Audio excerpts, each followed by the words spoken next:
A lot of things has been discussed at today's sessions. For example, the Private Roundtable talked about the deregulation and further cutting back on government red tape to boost the private sector. And the session on regionalism versus multilateralism talked about Asia's economic integration, but there is a bumpy road ahead with the Doha stalling and high barriers of TPP and TTIP. Emerging economies are given difficult choices.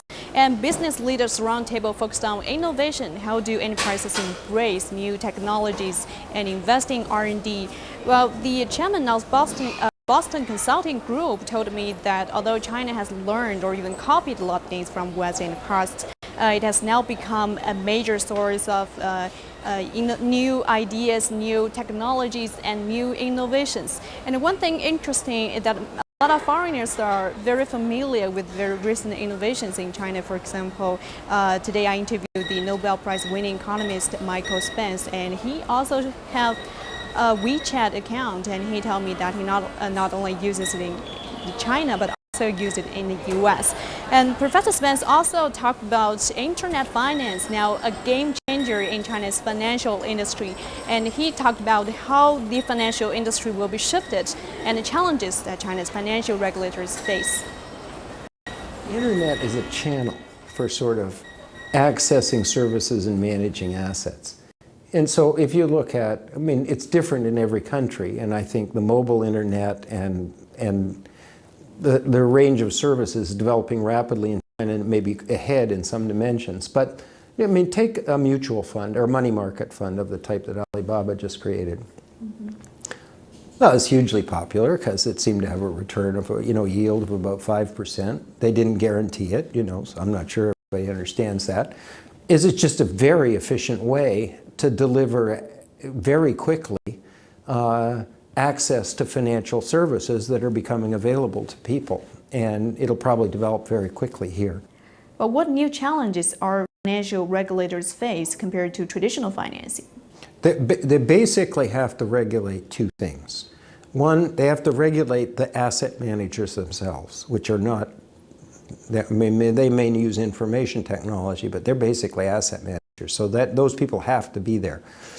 And in the Alibaba case, this is a separate company. I made a deal with them. You manage these assets, investing in the interbank market. They have to regulate those people, right? They have to, because people can't tell whether they're taking excessive risk or not. That's true everywhere, even without the internet. And then the other thing that they need to regulate is what you might call the disclosure requirements. I mean, people have to be told accurate information about what they're investing in, so they can make rational choices about it. So I don't know if the regulators are behind. I can imagine they're a little bit behind because these things are developing so quickly. How will the big data impact the financial industry? What are the upside and downside?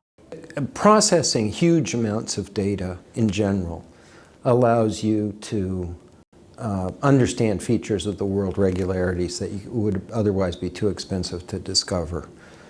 So I'm sure it already affected investment behavior.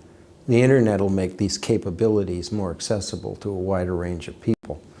And so that's a potential effect. Big data, in some sense, is made available by this, the social media, and a huge amount of sort of communication and information that generates.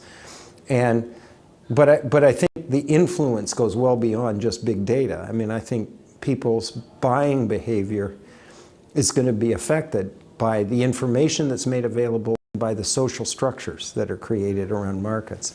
I mean, one of the things I've started to think is conventional economic models, which implicitly assume that economic agents all act independently, are going to become somewhat inaccurate descriptions of the reality that we live in.